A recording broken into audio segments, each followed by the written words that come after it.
Hello everyone, I'm thrilled you've joined me on this epic journey through the life of Alexander the Great. Over the next chapters, we'll travel back more than 2 millennia to witness the rise of a 20-year-old king who forged the largest empire the ancient world had ever known. We'll explore his boyhood under Philip II and Aristotle's tutelage, his audacious campaigns across Greece, Asia Minor, Egypt, Persia, and beyond, and the remarkable innovations, tactical, political, and cultural, that he introduced along the way. This story isn't just about battles or dusty annals of conquest. It's about a young leader whose ambition, charisma, and strategic genius reshaped entire civilizations. We'll see how he navigated court intrigue, built an army like none before, inspired fierce loyalty in his companions, and balanced moments of astonishing generosity with shocking ruthlessness. You'll meet his greatest generals, Parmenion, Philotas, Hephaestion, and learn how their triumphs and tragedies shaped Alexander's path. By the end of our journey, you'll understand not only how Alexander carved out an empire stretching from the Hellespont to the Indus, but also how his legacy influenced the world long after his untimely death. So settle in, and let's embark together on this incredible odyssey through mountain passes and river crossings, epic sieges and decisive battles, toward one of history's most legendary figures. Chapter 1. Inheritance and First Trials. The assassination of Philip II and the succession to the throne. In October 336 BC, the ancient world stood on the brink of transformation. Philip II of Macedonia, the brilliant king who had united Greece under his rule, was preparing for the greatest military campaign of his era, an invasion of the mighty Persian Empire. But fate had other plans. As Philip entered the theater at Aige during his daughter's wedding celebration, an assassin's dagger found its mark. The king, who had revolutionized warfare and diplomacy, collapsed, bleeding to death on the marble floor. The assassin, Pausanias, was cut down immediately by Philip's bodyguards. But the damage was done. Macedonia's ascendant kingdom suddenly faced an uncertain future. The crown passed to Philip's 20-year-old son, a young man who had already proven himself both in the royal court and on the battlefield, Alexander. This wasn't just any succession. Alexander inherited a powder keg. Philip's death triggered immediate instability across the known world. Anti-Macedonian sentiment erupted in Greek city-states that had chafed under Philip's rule. Tribal regions like Thrace and Illyria, recently subdued, sensed opportunity in the chaos. Most dangerously, rival claimants to the Macedonian throne began positioning themselves for power. Alexander understood that his inheritance came with 3 crucial assets, but each was fragile. First, he commanded the most advanced military force of the age, the Macedonian phalanx with its revolutionary 18-foot sarissa spears and elite companion cavalry. Second, he had access to the core of experienced generals who had served his father with distinction. Third, Philip had already established a foothold in Asia Minor, where 10,000 Macedonian troops under generals Parmenion and Attalus held strategic positions. Eliminating internal threats. Barely had the shock of Philip's death settled when word reached the young king of whispers circulating in Asia Minor. Attalus, one of Alexander's father's closest lieutenants, had been urged by Athenian politicians, most notably Demosthenes, to overturn the succession. Attalus, uneasy under the new regime, showed the letters he'd received to Alexander's envoys, professing innocence. Alexander would hear none of it. With decisive swiftness, he ordered Attalus seized and executed. This ruthless action sent an unmistakable message. Any challenge to his authority, however well connected, would be crushed without hesitation. Next, Alexander turned to his most trusted general, Parmenion. Stationed in Western Asia Minor with 10,000 veterans, Parmenion controlled the gateway to the Persian campaign. Securing his loyalty was vital. Alexander dispatched envoys with promises of high command and the glory of victory in Persia. Parmenion, loyal, experienced, and pragmatic, pledged himself without reservation.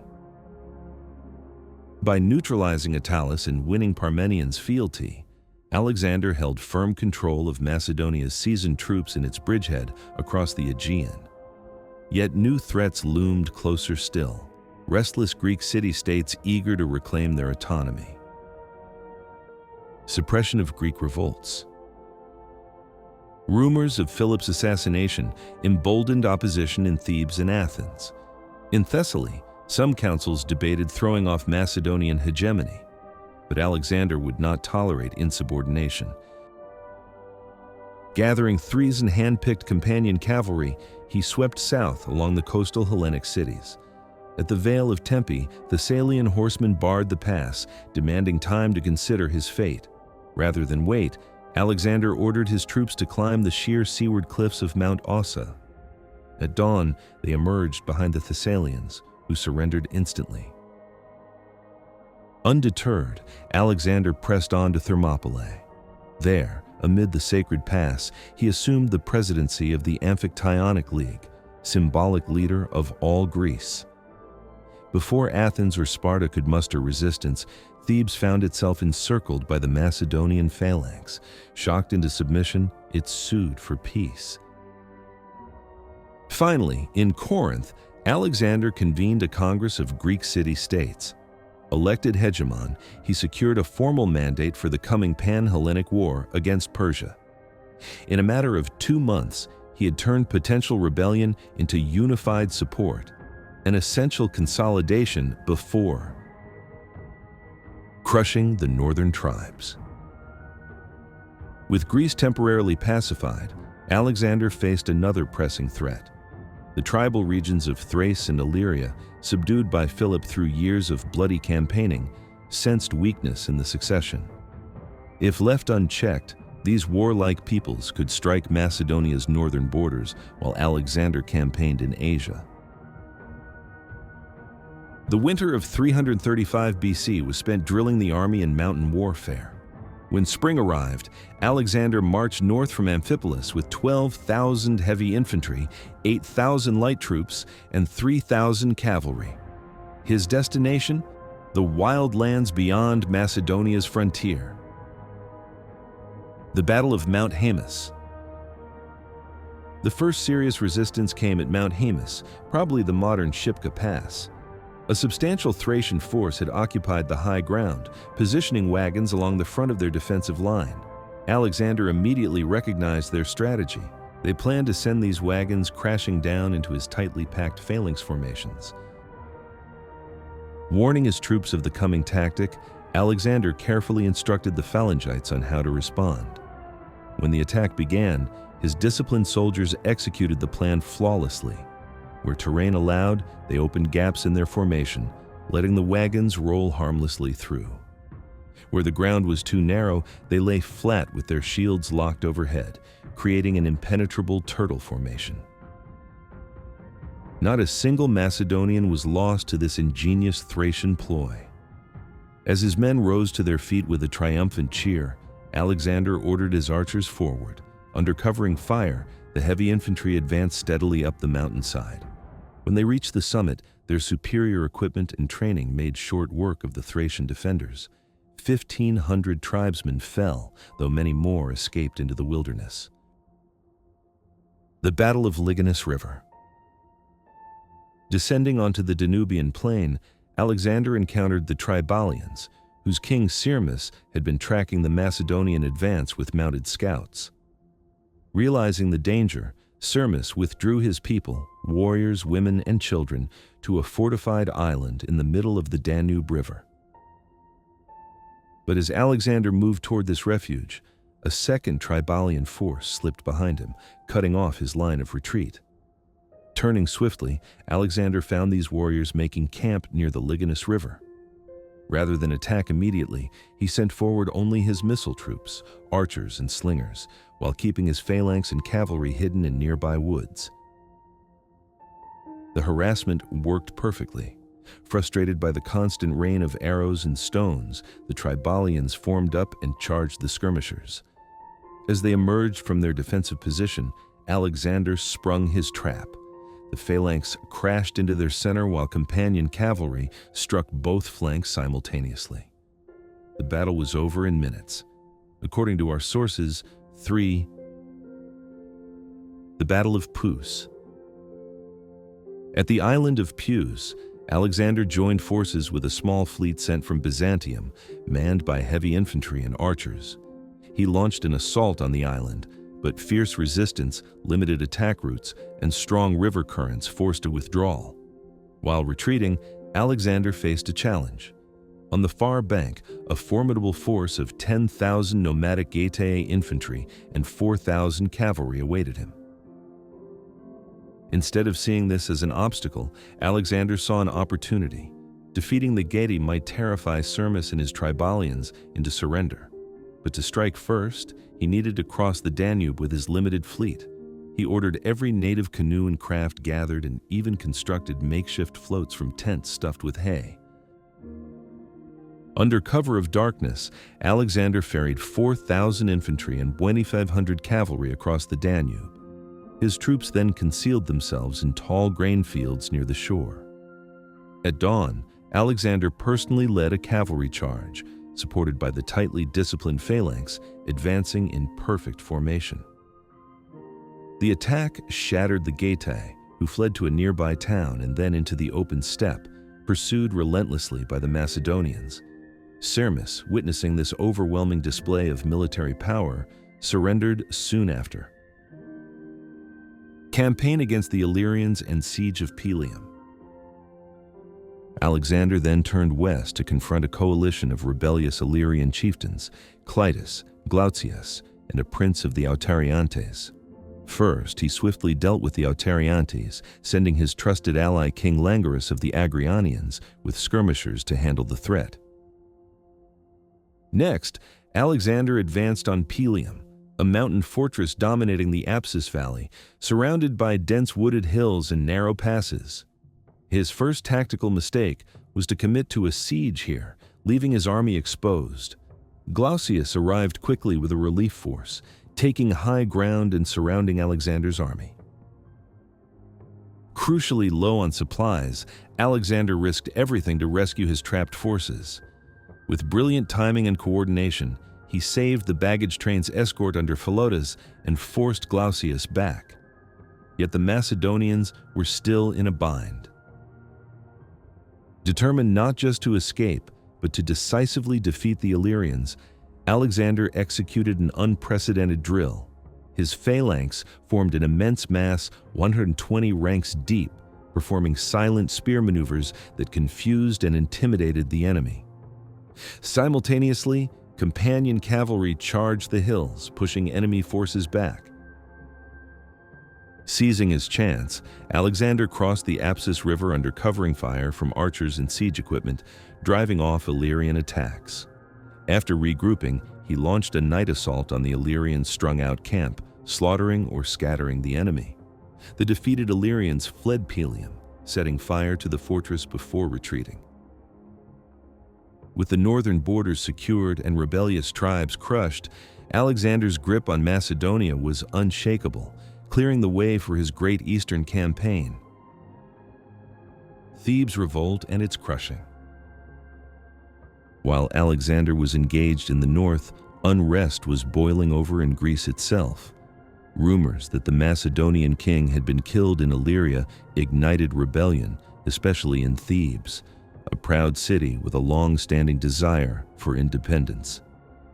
Behind the scenes, Athenian politician Demosthenes had been stirring the pot for years, even securing Persian funding to support insurrection. The Thebans seized their chance. They killed Macedonian officers, besieged the garrison in the Cadmea citadel, and raised the banner of revolt. Alexander knew that if the rebellion spread, everything his father had built might collapse. Despite being far from home, he marched his loyal army over 250 miles through difficult mountain terrain at a punishing pace, about 18 miles a day, to confront the insurrection. Arriving outside Thebes in September 335 BC, Alexander shocked the city with the swiftness of his approach. The Thebans had expected no direct confrontation, having counted on his death or absence. Athens and Sparta initially showed some sympathy to Thebes, but neither sent substantial support, wary of provoking Macedon directly. Alexander offered a chance at peace. He demanded only that two ringleaders of the revolt, Phoenix and Prothites, be handed over. The Thebans not only refused but made the audacious counter-demand that Macedonian generals Philotas and Antipater be delivered instead. This insult enraged Alexander. A fierce siege began. Light infantry sallied out from Thebes, attacking Macedonian siege works and inflicting casualties. After days of bitter fighting, Alexander's forces breached the city walls.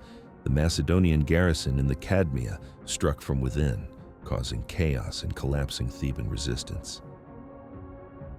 What followed was brutal.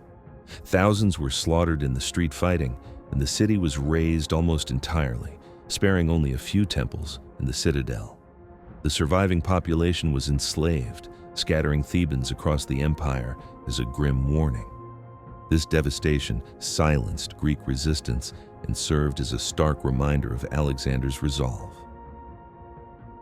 Athens, shaken by Thebes' fate, opted for caution.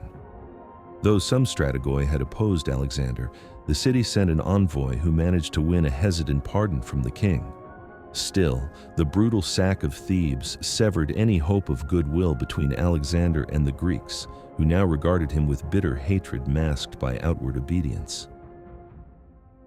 With his home front secured, Alexander returned to Pella, gathering his companions to finalize preparations for the invasion of Persia, the ambitious campaign that would soon captivate all of history. Preparing for the Persian campaign. With Macedonia secure and Greece firmly under control, Alexander convened his most trusted advisors in Pella to plan the greatest military expedition in history. His counselors, veterans of Philip's campaigns, urged caution. They suggested he marry and produce an heir before departing for Asia, a prudent move that would secure the succession. Alexander refused. A marriage now would create political complications, potentially leaving behind a wife who could be manipulated against him.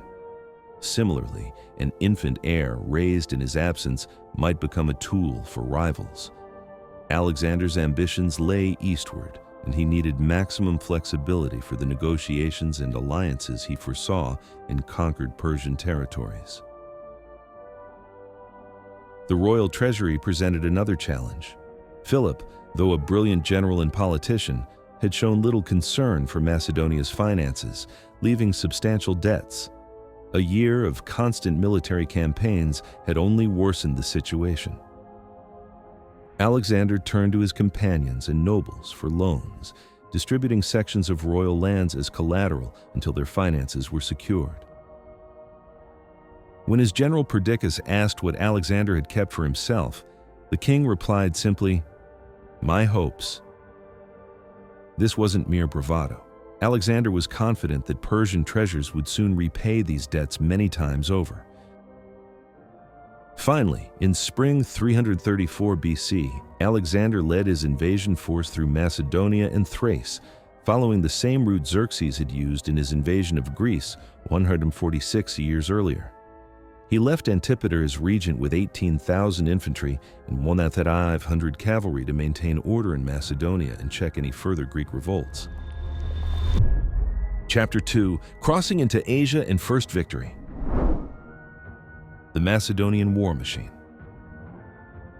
Before we follow Alexander across the Hellespont, it's worth examining the incredible military instrument he commanded.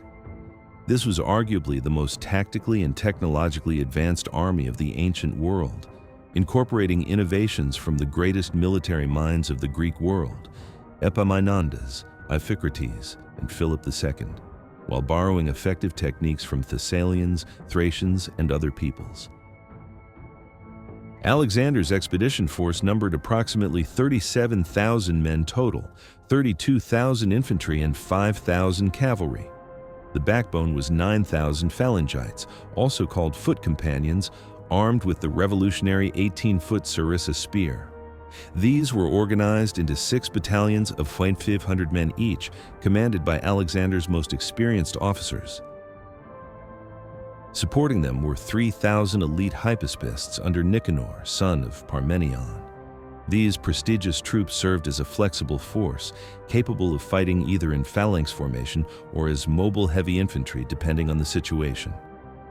Alexander also brought 5,000 Greek mercenary hoplites and 7,000 soldiers from the League of Corinth, though these latter forces served more as hostages for Greek good behavior than frontline fighters.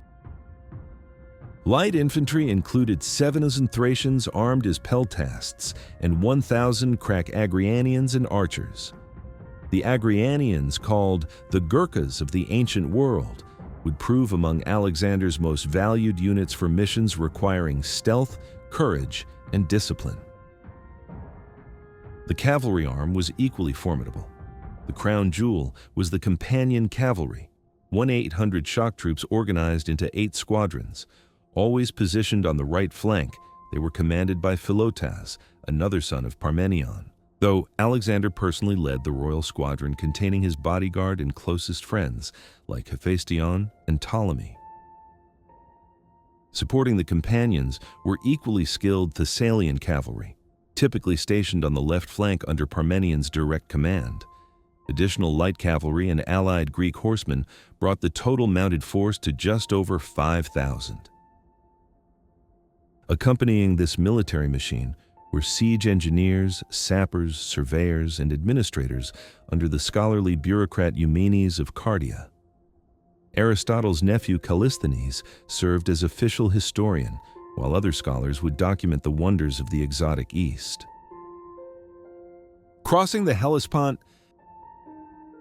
20 days and over 300 miles later, the Macedonians reached the Chersonese and prepared to cross into Asia. While Parmenion organized the practical logistics, using 160 triremes to ferry the main army from Sestos to Abydos, Alexander chose a more symbolic route.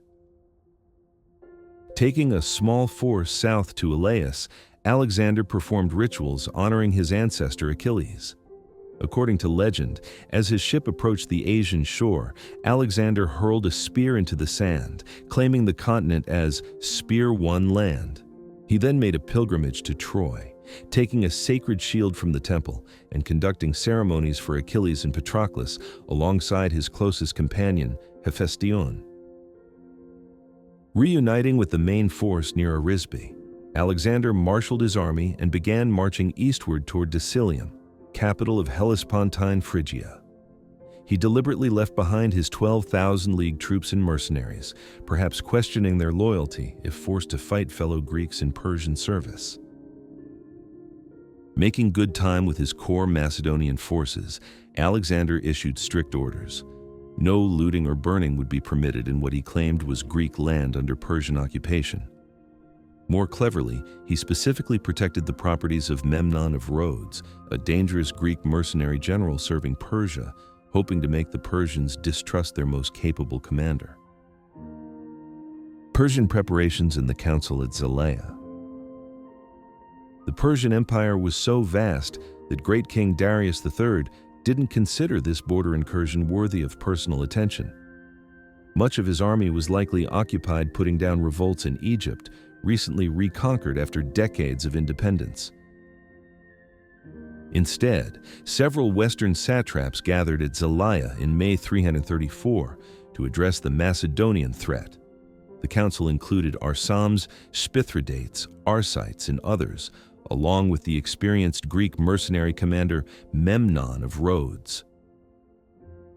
Memnon, understanding exactly how lethal Alexander's infantry would be in pitched battle, urged a scorched earth strategy. The Persians should avoid direct confrontation, instead burning crops, wells, and even villages to deny the invaders supplies. Meanwhile, Persian naval power could open a second front in Greece or support new revolts there, forcing Alexander to retreat. This shrewd advice required sacrifice from the satraps, who balked at devastating their own territories. They rejected Memnon's plan, possibly fearing that retreating without a fight would anger Darius. Cultural factors may have played a role.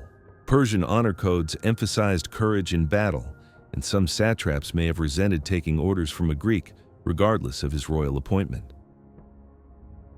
Whatever their reasoning, the Persian governors chose to fight, mustering their forces and marching west to await Alexander at the Granicus River.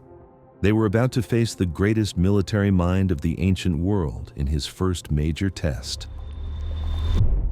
Chapter 3: The Battle of Granicus. Approaching the battlefield.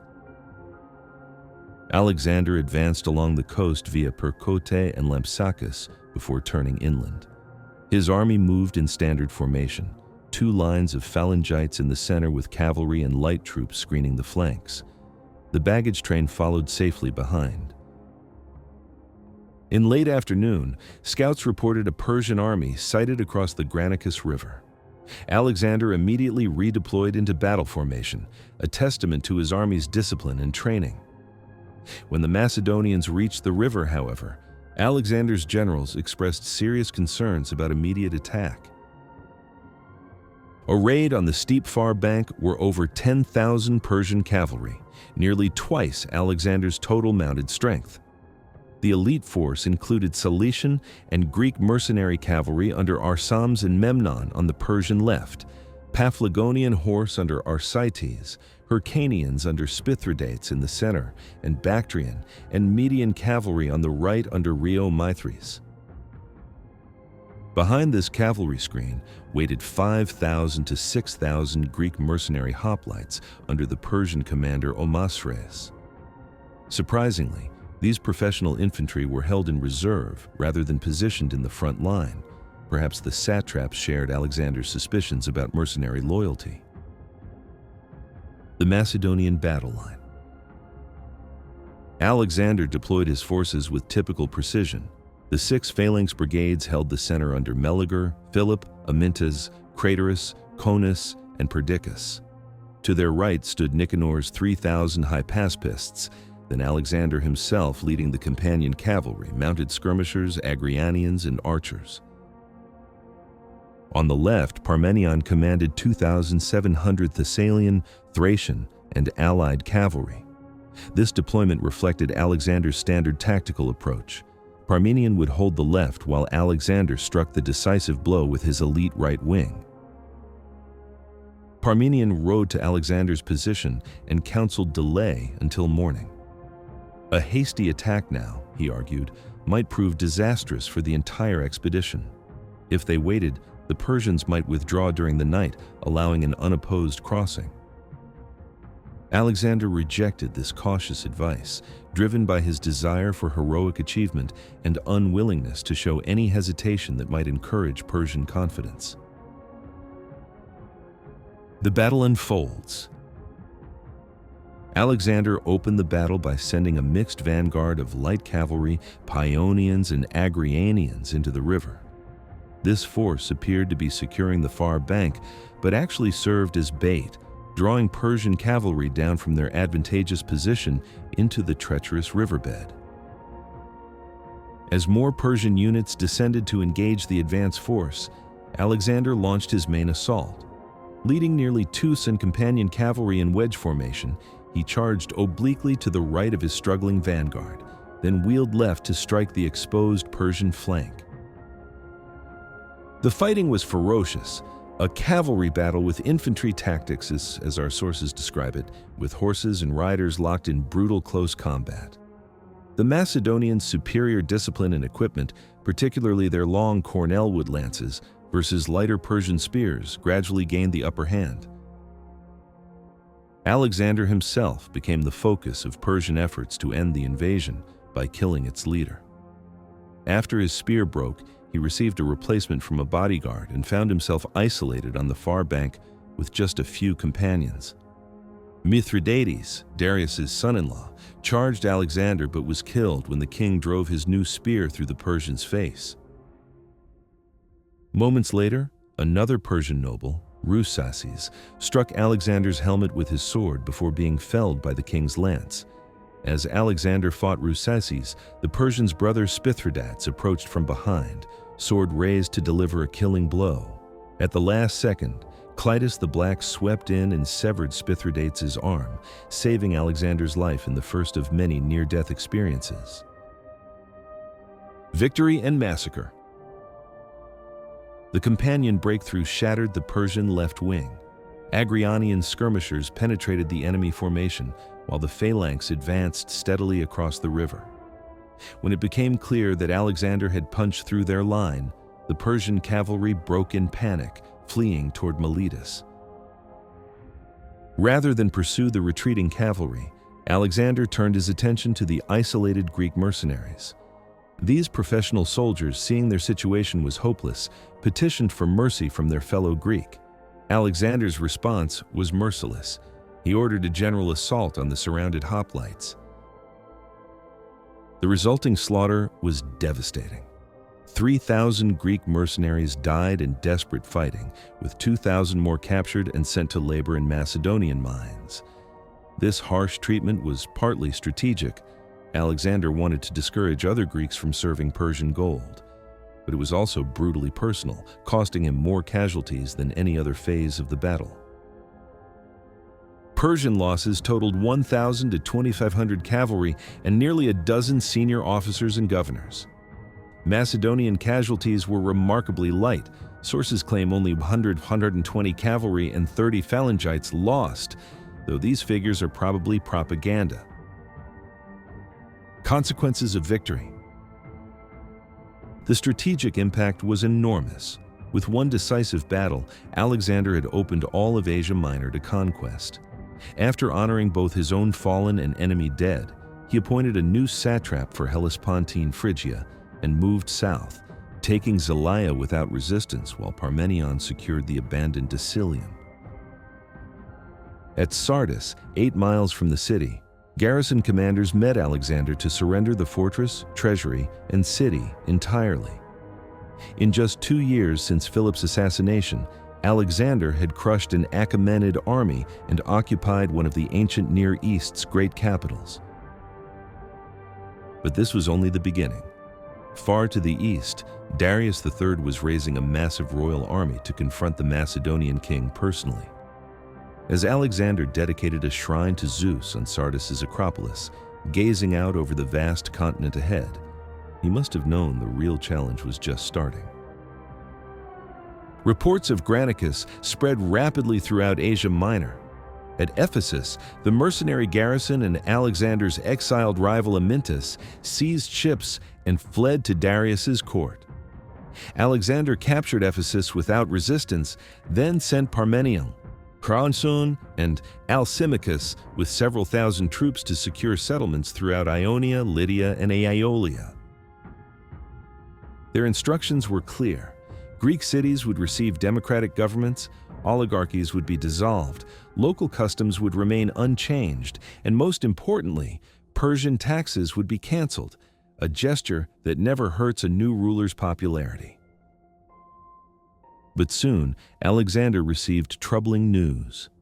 The governor of Miletus had initially agreed to surrender, but reports of a massive Persian fleet approaching Rhodes had changed his mind. Alexander realized he had to act swiftly to prevent Miletus from becoming an impregnable Persian fortress. Chapter 4: Siege of Miletus and Naval Strategy. Racing to Miletus. Alexander immediately recalled his scattered forces and marched south with available troops. He sent his league fleet of 160 ships under Nicanor ahead, with orders to reach Miletus before the Persian armada. The Greek fleet succeeded, anchoring at nearby Lade Island and establishing a secure base. When Alexander arrived with his army, he occupied Miletus's outer suburbs and began blockading the inner districts. To reinforce his fleet at Lade, he fortified the island with Thracian skirmishers and mercenary troops. The massive Persian fleet, over 400 ships with expert Phoenician and Cypriot crews, arrived 3 days later, but found themselves outmaneuvered. Unable to dislodge Alexander's navy from Lade or deploy troops to reinforce Miletus, the Persians were forced to anchor at an exposed position off Mount Mycale, cut off from fresh water by Macedonian cavalry patrols. Alexander kept his inferior fleet defensive at Lade while preparing siege equipment for a land assault. The siege and fall of Miletus. As Alexander's preparations neared completion, Miletus's garrison offered to make the city neutral, open to both Persians and Macedonians. Alexander's response was simple: prepare for battle. Miletus was too vital to his supply lines to accept anything less than complete control. Macedonian artillery hammered the fortifications while battering rams advanced to create breaches. The garrison fought back fiercely, using conventional weapons and inventive defenses. After initial attacks were repulsed with heavy casualties, Alexander's forces finally broke through the walls. Of the defenders, only 300 mercenaries and scattered warriors escaped to a nearby islet where they soon surrendered. Alexander, having learned from his harsh treatment of Greeks at Granicus, showed mercy to these prisoners and spared Greek civilians, though foreign residents were enslaved. Revolutionary naval strategy. Unable to prevent Miletus's fall, the Persian fleet sailed to Samos for supplies, then returned to lurk near the harbor. Alexander made a crucial strategic decision that would define the rest of his campaign. He disbanded most of his fleet, retaining only 20 Athenian triremes for transporting siege engines. This unconventional move served multiple purposes. It relieved Alexander of massive naval maintenance costs and eliminated concerns about Greek crew loyalty. More importantly, Alexander recognized he could never match Persian naval strength at sea, but he had identified another path to victory. Rather than fighting Darius's ships with ships of his own, Alexander would conquer the fleet from the land. He planned to march along the Mediterranean coast, capturing every port and naval base from which Persian ships operated. Without harbors for resupply and maintenance, even the mightiest fleet becomes useless. This brilliant strategy required incredible ambition and endurance. Alexander would have to besiege and capture dozens of fortified coastal cities, but if successful, it would neutralize Persian naval supremacy without risking a single sea battle. The first target of this ambitious plan was Halicarnassus, site of the famous mausoleum and heavily defended by Memnon of Rhodes. Chapter 5: The Great Sieges. Siege of Halicarnassus, setting the stage. Halicarnassus presented Alexander with his greatest challenge yet. The city occupied high ground, with strong natural defenses, heavy fortifications, and an excellent harbor. More dangerously, its garrison had been reinforced by several thousand mercenaries under Memnon of Rhodes, now Darius's official commander of Western operations after the Granicus disaster. En route to this showdown, Alexander made a crucial alliance. At Olinda, he met Ada, the rightful Carian princess who had been deposed by her brother Pixodaris in 340 BC. When Pixodaris died, the Persians installed Orontobates as satrap through marriage to Pixodaris's daughter. Ada asked Alexander to restore her rightful position. Alexander gladly accepted Ada's cause, securing a valuable local ally. The two became remarkably close. Alexander called Ada mother, and she eventually adopted him as her son and heir. This alliance won Alexander's support throughout Korea and demonstrated his shrewd understanding of local politics. The assault begins. Alexander approached Halicarnassus from the northeast and encamped half a mile from the eastern Mylassa gate. When he led a scouting party forward to examine the defenses, Memnon immediately responded with archer fire from the walls and a sortie of skirmishers. Though Alexander drove them back, he realized this would be no easy conquest. Several days later, Alexander assembled crack troops, companions, hypaspists, Agrianians, and 3 phalanx regiments for a night operation against nearby Myndus. Sympathizers had promised to surrender the city, which would provide a convenient port for supplies and siege equipment. but when Alexander arrived at midnight, he found Miletus defended with no sign of surrender. Unwilling to abandon the effort entirely, Alexander began undermining the walls. One guard tower fell quickly, but the prepared garrison resisted fiercely until reinforcements arrived from Halicarnassus by sea. Lacking proper siege equipment, Alexander withdrew to focus on the main target. Artillery and innovation. Fortune smiled when Alexander's 20 Athenian triremes evaded Memnon's fleet and delivered siege equipment to a nearby cove. With proper artillery available, Alexander began systematic operations. Under portable protective sheds, his soldiers filled sections of the outer trench with earth and stones, preparing the ground for siege towers and battering rams. The Macedonians fought exceptionally well in these engagements, but Memnon's equally disciplined Greek mercenaries and thousands of native troops kept them at bay. Understanding that his walls were being destroyed efficiently, Memnon took a proactive approach. That night, while builders worked to repair damage with makeshift secondary fortifications, a commando unit slipped out unnoticed. Memnon's raiders attempted to burn Alexander's siege towers and artillery. Sentries discovered them, triggering a desperate nighttime battle that cost the Persians 170 dead and the Macedonians 300 wounded. After such casualties, both sides paused for several days to recover. The drunken brawl that nearly won the city. The stalemate was broken by an incident that sounds almost comical, but proved deadly serious.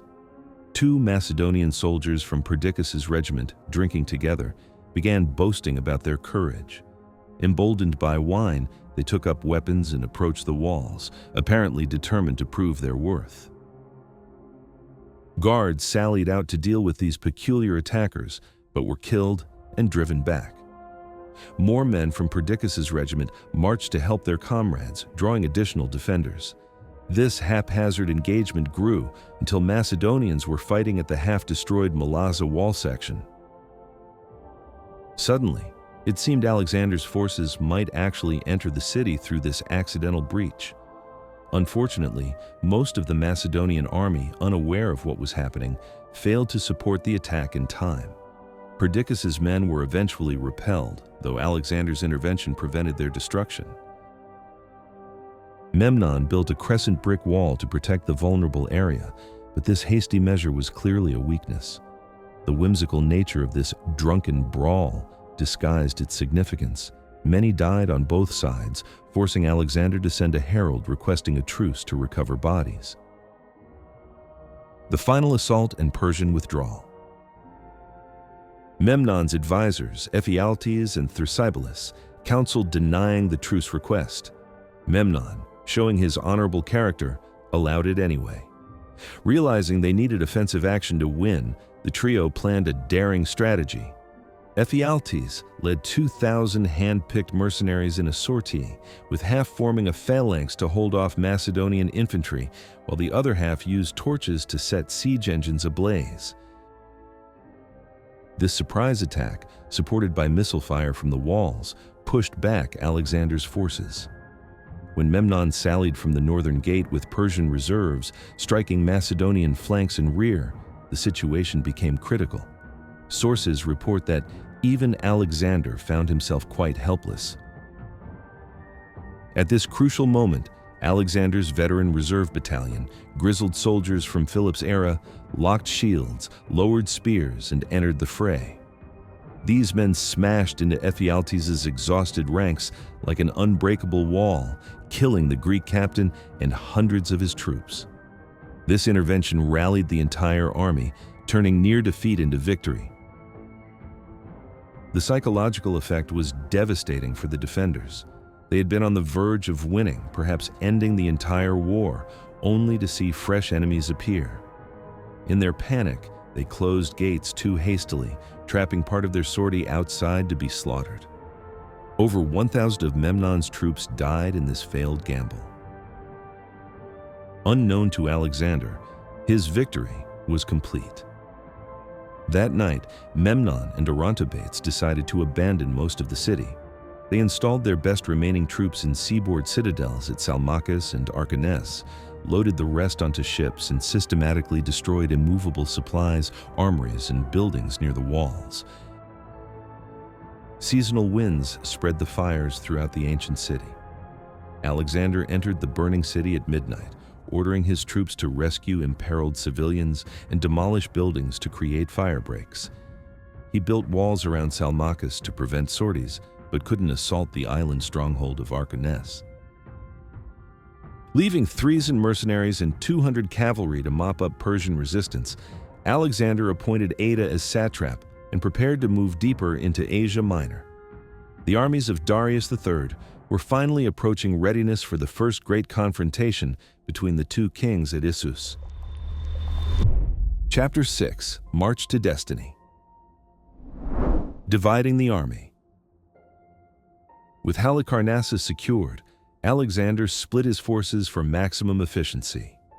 Parmenion marched north with orders to secure inland Anatolian territories, while Alexander took the main force eastward along the coast, planning to reunite at Gordium.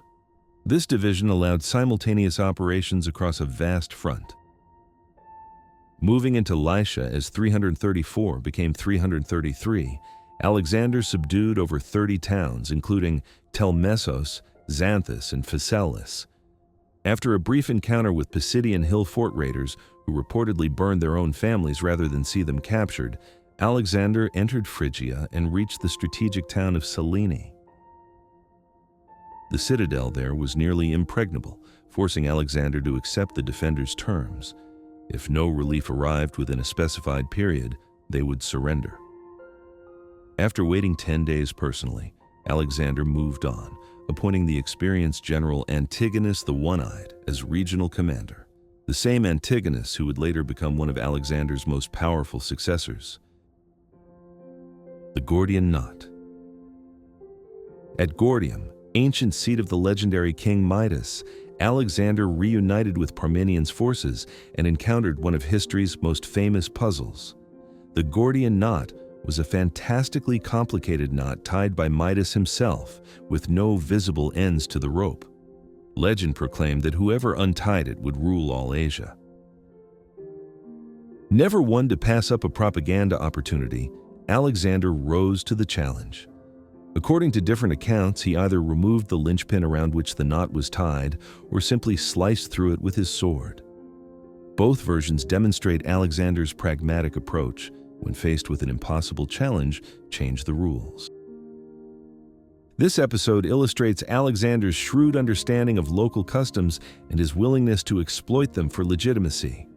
Already, he was positioning himself not just as a conqueror, but as the rightful heir to Asian kingdoms. Memnon's second front and death. Meanwhile, Memnon of Rhodes had finally received Darius's approval for the strategy he'd proposed before Granicus, scorched earth defense, and opening a second front. With substantial treasure and 300 to 400 ships, Memnon launched an assault on Aegean islands. Kos and Samos joined the Persians, followed by Chios and even Great Mytilene on Lesbos. Memnon's agents worked throughout Greece, preparing always rebellious city-states for revolt when the moment was right. Suddenly, a Persian counter-invasion of Greece seemed entirely possible, and Alexander's advance into Asia Minor looked dangerously overextended. But at this moment of greatest peril, Memnon suddenly fell ill and died in summer 333.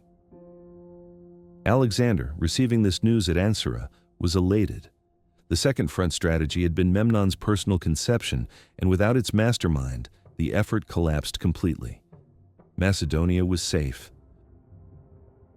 Darius takes the field.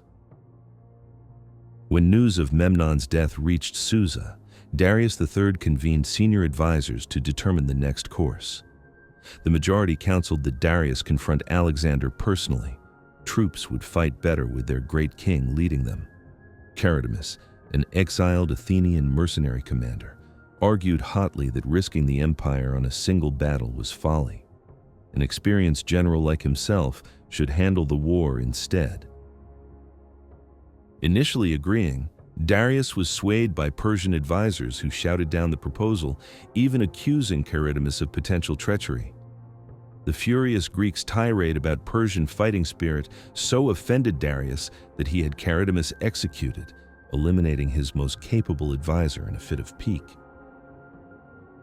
From Susa, Darius marched to Babylon, gathering vassals from across the empire.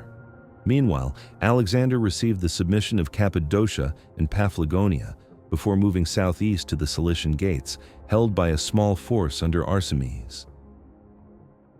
In what Alexander later called his greatest stroke of luck, Arsames was busy burning the Cilician plain according to Memnon's scorched earth strategy, allowing Alexander to seize the mountain pass in a night attack.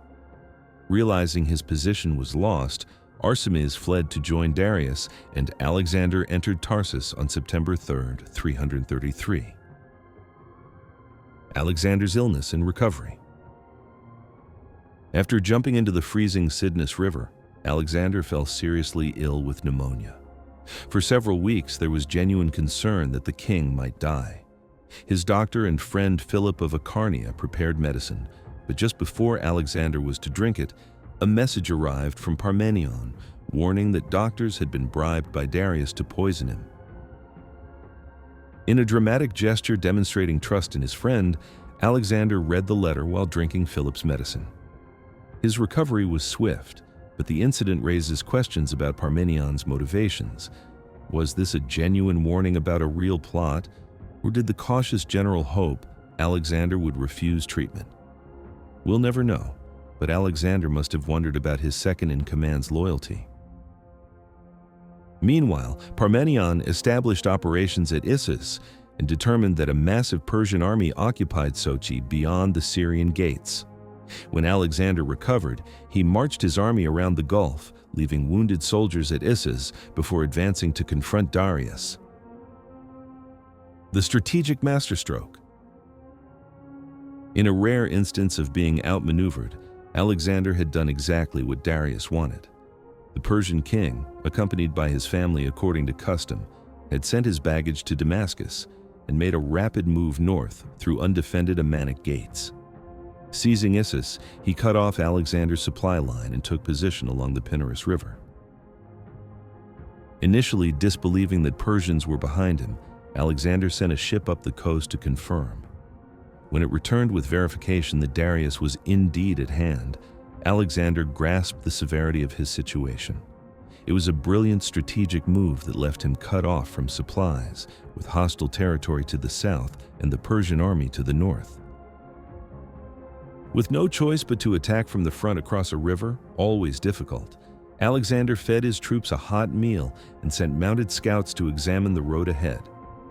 As night fell, he marched his entire force to high ground at the Pillar of Jonah, where Persian campfires glimmered across the plain. After allowing his men rest and recuperation, Alexander rose before dawn and began a disciplined march up the narrow coastal road. Though initially confined to columns due to terrain, more warriors were gradually brought forward as space opened, slotting seamlessly into formation. The long-awaited showdown between the two greatest kings of the age was now imminent.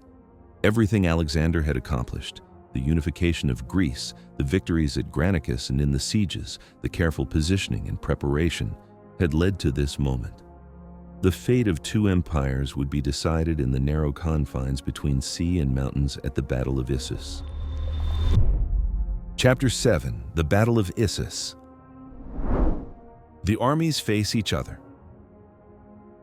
When Darius received word that Alexander was approaching, he sent skirmishers and most of his cavalry across the Pinarus to prevent Macedonian interference with his deployment.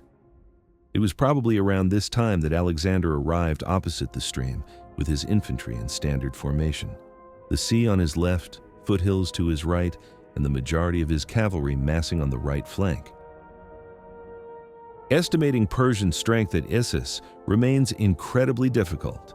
Ancient sources like Arrian and Plutarch suggest numbers from 250,000 to 600,000, clearly excessive propaganda figures. Modern scholars tend to agree on somewhere between 87 and 100,000 total Persian forces, still giving Darius a substantial numerical advantage. King Darius III positioned himself in the center behind the front line, as Persian tradition dictated, surrounded by the famous immortals, the royal bodyguard whose number never dropped below 10,000. Flanking them were 10,000 Greek mercenary hoplites with mixed Persian infantry called kardaks and archers extending the line. A second line of lightly equipped levies provided depth. The Persian cavalry was formidable. Medes, Hyrcanians, Paphlagonians, Cappadocians, Cilicians, Bactrians, Sogdians, and even steppe nomads massed on the seaward flank where the terrain was flatter.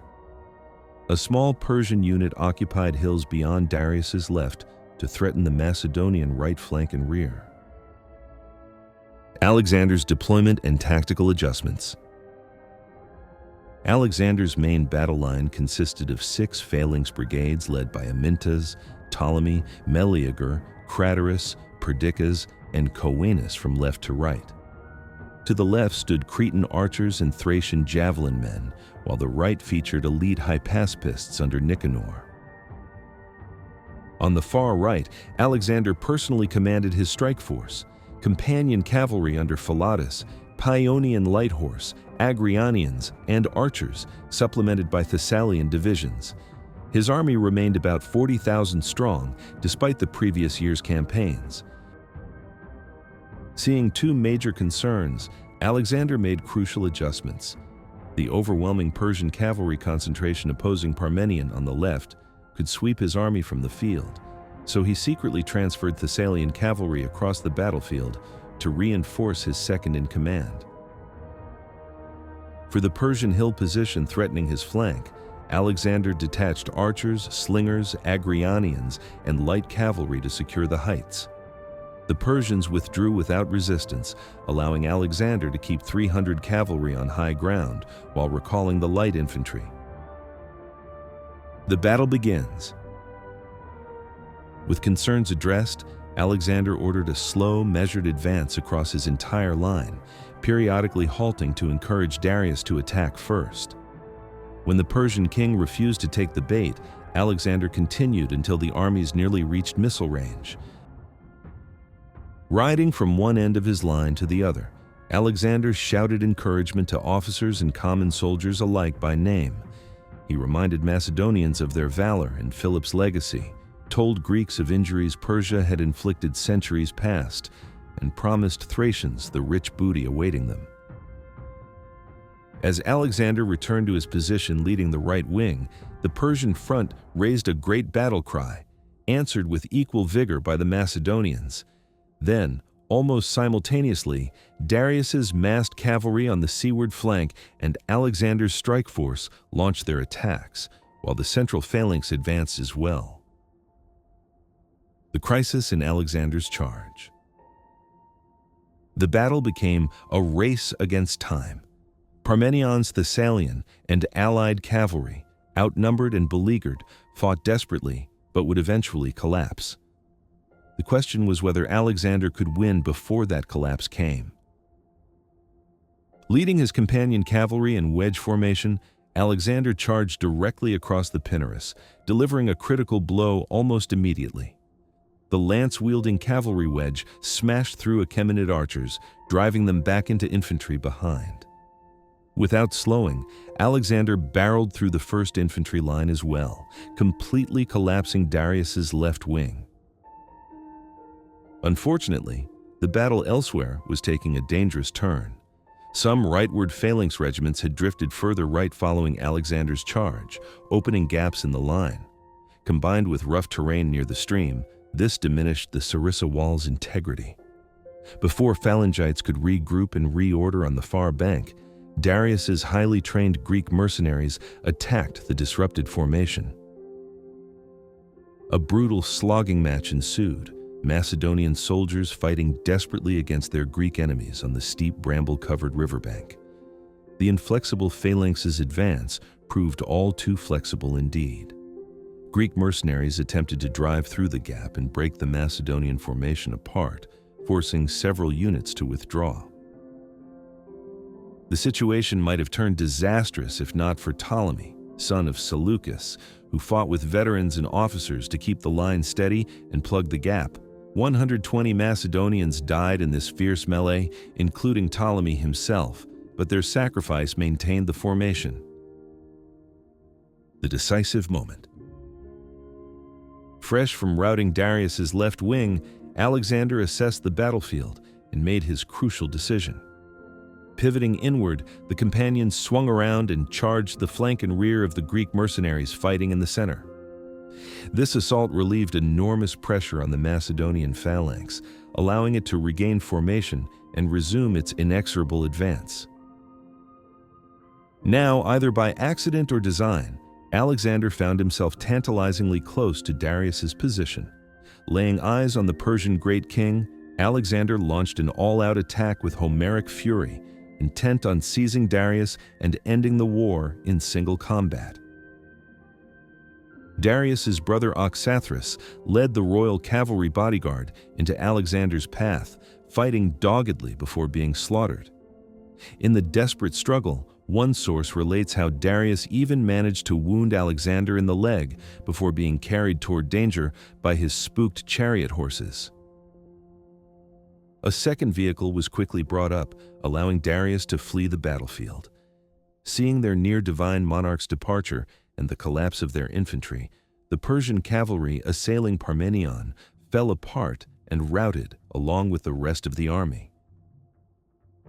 Victory and its spoils. By early evening, the Battle of Issus was over, but Alexander wasn't finished. While his soldiers killed Persian stragglers and looted Darius's staggeringly lavish camp, the victorious monarch began chasing the fleeing king. Only after pursuing for 25 miles, when darkness finally fell, did Alexander return empty-handed. Darius had escaped across the mountains. The triumphant army had been dividing incredible spoils in the Persian camp. Vast quantities of gold, silver, fine clothes, jewelry, and, following Persian custom, all the royal women who had accompanied Darius to battle. Less noteworthy captives were treated poorly by the soldiers, but Alexander showed remarkable restraint and honor toward Darius's immediate family. Ancient sources stress Darius's cowardice and blame the Persian defeat on his abandoning the battlefield. However, these accounts, particularly Arian's, are heavily biased toward Alexander. Other sources make clear that Darius fought courageously, which makes more sense given that he became king partly due to renowned bravery. Modern historians largely agree that Darius fought well and almost broke the Macedonian left, but was ultimately outgeneraled by Alexander's more daring tactics. His retreat was probably the best strategic decision. If captured or killed at Issus, Alexander could have immediately proclaimed himself king of Persia. Alexander's moment of truth. Upon returning from pursuit, Alexander came to the royal tent prepared for him, overflowing with luxurious furniture, beautiful servants, and treasures beyond counting.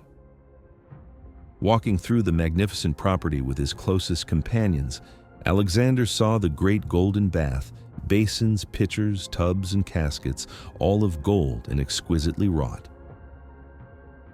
After surveying his prodigious new wealth, Alexander turned to his friends and said simply, "This, as it would seem, is to be a king." These words foreshadowed the near-despot Alexander would eventually become, believing himself worthy of divine worship.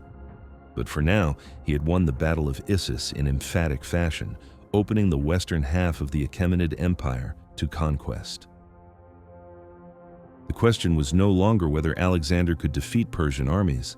It was how far his ambition would carry him into the vast unknown lands of the East. With the western half of the Persian Empire now open before him, Alexander faced a crucial decision. He couldn't simply chase Darius deep into the Achaemenid heartland that would leave potentially fatal problems in his rear. Much of the Persian cavalry had escaped north of the Taurus Mountains, where they could wreak havoc on Macedonian supply lines. More importantly, The great king's Phoenician fleet under Pharnabazus had renewed operations in the Aegean and now dominated most of it. So while Darius began raising another army from his eastern provinces, Alexander decided to continue his plan of conquering Persia's naval bases along the Mediterranean coast. Chapter 8: The Sieges of Tyre and Gaza. Darius's peace offers. A few days after Issus, Alexander received envoys bearing generous terms from Darius III. If Alexander would restore the royal family, sign a treaty of alliance, and call off the invasion, Darius would cede all Asia Minor west of the Halys River, roughly half the Persian Empire at that time. If Philip's old advisors had learned of this offer, they would have argued that the invasion had achieved all possible objectives. Alexander kept the territorial concession secret during his war council and rejected the proposal entirely. His response was characteristically arrogant. "In future, let any communication you wish to make with me be addressed to the king of all Asia. Do not write to me as an equal. Everything you possess is now mine." Alexander continued marching south, accepting the surrender of Phoenician cities like Byblos and Sidon, along with the kings of Cyprus. But as he approached Tyre at the turn of 332 BC, he encountered the first serious resistance since Issus. The island fortress of Tyre. Tyre consisted of two segments, Old Tyre on the mainland and New Tyre, the primary walled city built on a rocky island half a mile offshore. When Alexander approached, Tyrian dignitaries met him respectfully, offering alliance, provisions, and gifts, but not surrender of the island city. Alexander expressed his desire to sacrifice at the great temple within New Tyre itself, which would essentially recognize him as Tyre's rightful overlord. When the envoys declined, suggesting he use an equally sacred temple in Old Tyre instead, Alexander exploded in fury, dismissing them with threats about soon making their island part of the mainland. After the envoys returned home and counseled submission, the city decided to fight. Their confidence came from natural defenses, the island fortress's distance from shore, strong fortifications, and promises of Carthaginian reinforcement. When Alexander sent envoys to urge peaceful terms, the Tyrians murdered them and threw their bodies into the sea, making battle inevitable. Both sides had serious strategic concerns. The Tyrians remained loyal to Darius, and their harbors could hold most of the Persian fleet, potentially allowing forces to land behind Alexander's lines in Asia Minor or Greece. Alexander couldn't risk bypassing such a threat, regardless of the cost or delay. Building the impossible. Alexander conceived a plan that seemed like madness. He really would make island Tyre part of the mainland. Using stone from demolished Old Tyre and timber from Lebanese cedar forests, Alexander marshaled entire populations from nearby towns as a labor force reportedly numbering tens of thousands. Construction began on a 200-foot-wide mole from the mainland toward Tyre's Sidonian harbor. Engineers sank wooden piles into mud, packed stone between them for foundation, then laid massive timber beams. In shallow water near shore, progress was rapid, and the project gained momentum. The Tyrians initially mocked these efforts, rowing out to ask if Alexander thought himself greater than Poseidon. But as the mole advanced with disconcerting efficiency, they quickly changed their tune. Women and children were evacuated by sea, the fleet was prepared, and extra artillery was constructed. Naval warfare and fireships. Trouble began when the mole reached deeper water and missile range. Tyrian squadrons attacked from both sides with light catapults and missile troops, inflicting terrible casualties on the exposed workers. Alexander constructed hide and canvas screens as barriers and built 2 siege towers at the mole's end for his own missile troops. Both sides faced increasing difficulties amid spreading superstitions, reports of blood leaking from Macedonian bread, Tyrian visions of Apollo, and even a great sea monster striking the mole before swimming away. The Tyrians then attempted a brilliant strategy. They loaded a large transport ship with brushwood, pitch, sulfur, and other flammable materials, towing it toward the mole with 2 triremes that peeled away at the last moment. The fireship struck and burst into blazing inferno, severely damaging the mole, burning the towers and killing many troops. Simultaneously, Tyrians launched another sortie, landing at various points to attack vulnerable laborers, tear down defensive screens, and torch remaining siege equipment. Fire and death spread along the entire mole as Alexander seemed to lose control. Alexander's naval solution. After directing Lieutenants Perdiccas and Craterus to rebuild the mole even wider with more towers and artillery, Alexander departed for Sidon seeking a fleet. Clearly, as our sources note, so long as the Tyrians were masters of the sea, the siege would be no easy matter. In perhaps the greatest strategic windfall of the Issus campaign, Phoenician rulers of Byblos and Eridu defected from Darius's navy after the great king's defeat, pledging their ships to Alexander. Combined with Sidonian vessels, this totaled around 80 high-quality ships with equally skilled crews. The next day, Cyprus kings arrived with 120 additional ships, seeing which way the wind was blowing. While this growing fleet was armed with artillery, Alexander led a punitive expedition into the Bekae Valley, successfully handling Arab tribes that had been raiding his wood-gatherers. The final assault. Returning with his new armada, Alexander found the Tyrian fleet initially arrayed to meet him, but his combined force was far more than they were prepared for. The Tyrians wisely withdrew to their harbors, which they blockaded with vessels, effectively reversing the naval balance of power. Alexander ordered Phoenician contingents to blockade Tyre's southern Egyptian harbor, while Cypriots did the same at the northern Sidonian harbor, completely neutralizing Tyre's previous maritime dominance. Work on the mole resumed rapidly. A fierce storm damaged the nearly complete structure, but Alexander had massive trees floated into position as wave breaks, then built them into the mole as permanent bulwarks. When the storm subsided, the Macedonian bridge reached missile range of the walls. Alexander massed available artillery on the mole's edge while his fleet provided additional bombardment, clearing defenders from the battlements. He also introduced ram-equipped ships to assault Tyrian defenses, the first recorded use of such naval weapons. Despite immense pressure, the Tyrians held on tenaciously, hanging screens to deflect artillery and building wooden towers on battlements. They loosed fire arrows at Macedonian vessels, while citizens worked frantically to repair breaches or construct secondary walls. The mole connects in victory. After a final burst of industry, Alexander's engineering miracle was complete. The mole stretched all the way from the Phoenician coast to Tyre, making the island city truly part of the mainland as he had vowed. The time for full-scale assault had arrived.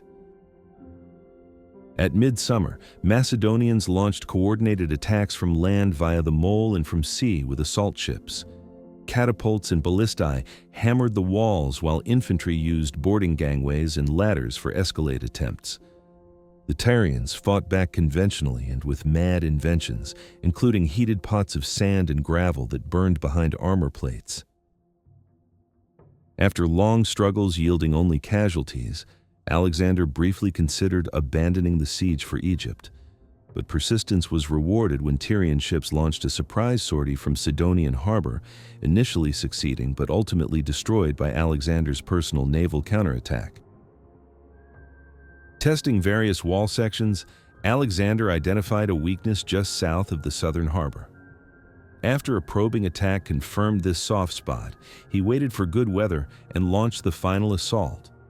Artillery collapsed a breach that was widened further, while simultaneous attacks from the mole and both harbors kept defenders busy. When the breach was sufficient, elite hypaspists and their king charged through, followed by Craterus and his phalanx battalion. Though defenders fought desperately, contesting every step, the Macedonians gained a firm foothold. As Phoenician and Cypriot squadrons penetrated both harbors, remaining wall defenders retreated to the city center to avoid encirclement. The sack of Tyre. The final resistance occurred at the shrine of Agonar, where the last defenders made their stand and died almost to the last man.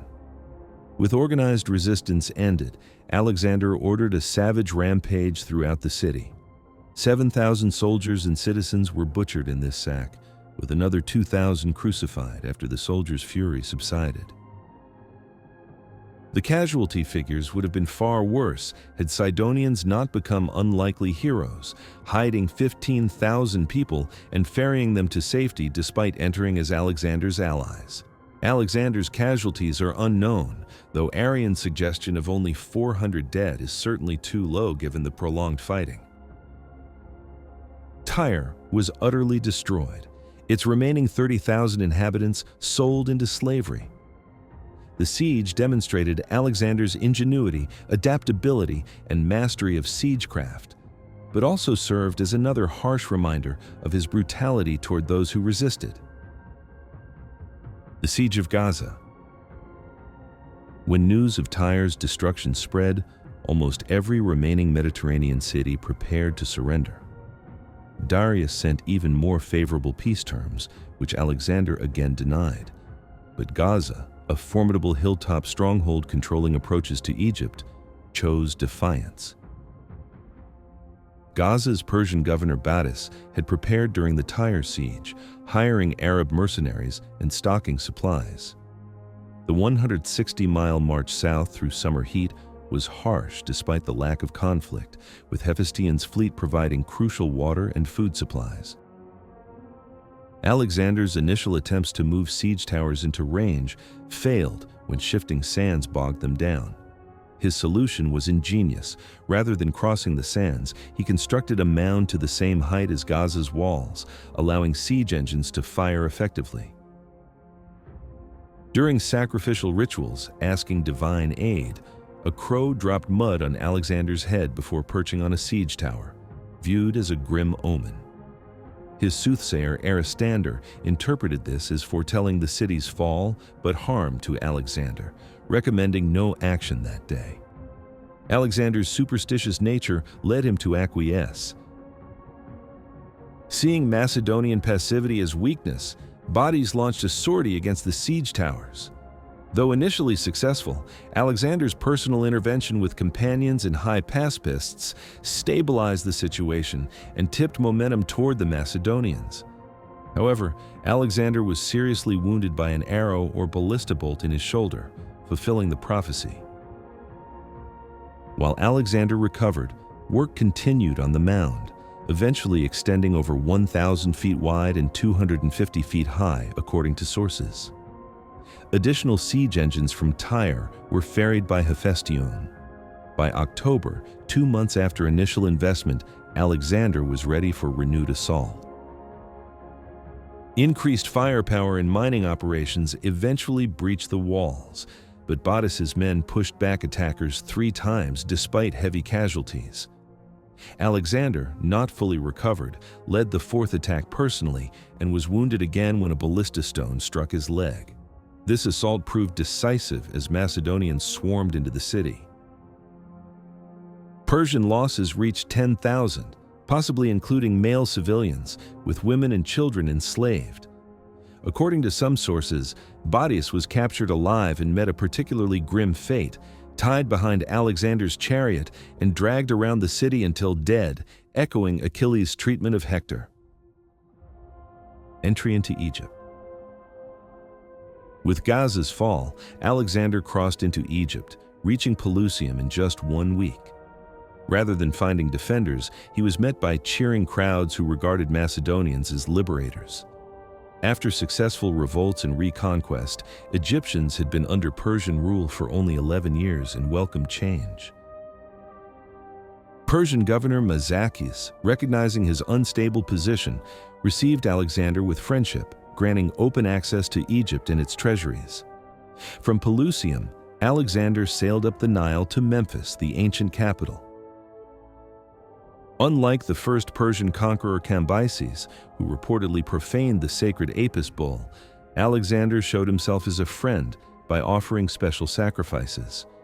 Egyptians welcomed him as liberator and honored him with traditional pharaonic titles, King of Upper and Lower Egypt, son of Ra and beloved of Amun. The stage was now set for one of Alexander's most enduring legacies, the foundation of Alexandria and his mystical journey to the oracle of Zeus Ammon in the Libyan desert. But more immediately, the wealth of Egypt would fund the final phase of his campaign against Darius, who was gathering the largest army the ancient world had ever seen for their climactic confrontation at Gaugamela. Epilogue: The Making of a Legend. As we reach the end of our journey through Alexander's early campaigns, it's worth reflecting on what we've witnessed. In just 8 years, from 336 to 328 BC, a 20-year-old Macedonian prince transformed himself into the master of an empire stretching from the Aegean to the Indus River. We've seen how Alexander inherited not just a throne, but a revolutionary military system and the ambitious dreams of his father Philip. We've watched him navigate deadly court intrigue, crush rebellions in Greece and the northern tribes, and then launch the most audacious military expedition in ancient history. Through the battles of Granicus, Issus, and Gaugamela, we've witnessed tactical genius in action. A young commander who could read battlefields like few others, inspire fierce loyalty in his troops, and adapt his strategies to terrain, enemy tactics, and changing circumstances. His innovations in siege warfare, from the causeway at Tyre to the systematic reduction of coastal fortresses, redefined what was possible in ancient warfare. But perhaps most remarkably, we've seen how Alexander understood that conquest was only the beginning. His adoption of Persian customs, his respect for local religions, his integration of former enemies into his administration, these weren't just political expedients, but the foundation of a new kind of empire that would influence civilization for centuries. Yet our journey has also revealed the darker aspects of Alexander's character. The destruction of Thebes, the massacre at Tyre, the calculated brutality toward those who resisted, these remind us that even the greatest figures of history contain contradictions that defy simple judgment. Alexander's story didn't end with the conquest of Persia, of course. His campaigns in India, his struggles with his own generals and soldiers, his attempts to blend East and West, and his mysterious death in Babylon at age 32 would provide material for many more hours of exploration. What makes Alexander's legacy so enduring isn't just the scope of his conquests or even his military brilliance. It's the way he embodied humanity's eternal fascination with pushing beyond known boundaries, with testing the limits of what one person can achieve through ambition, courage, and sheer force of will. From a small kingdom in northern Greece, Alexander created an empire that spread Hellenistic culture from Egypt to Afghanistan, founded cities that survived for centuries, and opened trade routes that connected distant civilizations.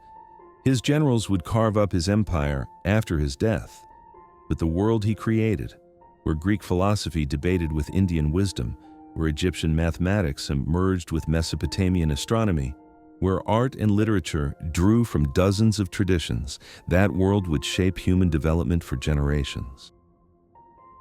Thank you for joining me on this incredible odyssey through one of history's most remarkable lives.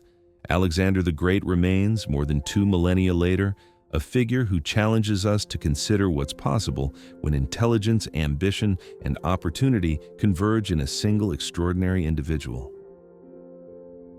Until our next historical adventure, remember that the past isn't just about dates and battles. It's about understanding the eternal human drama of ambition, courage, failure, and triumph that continues to shape our world today.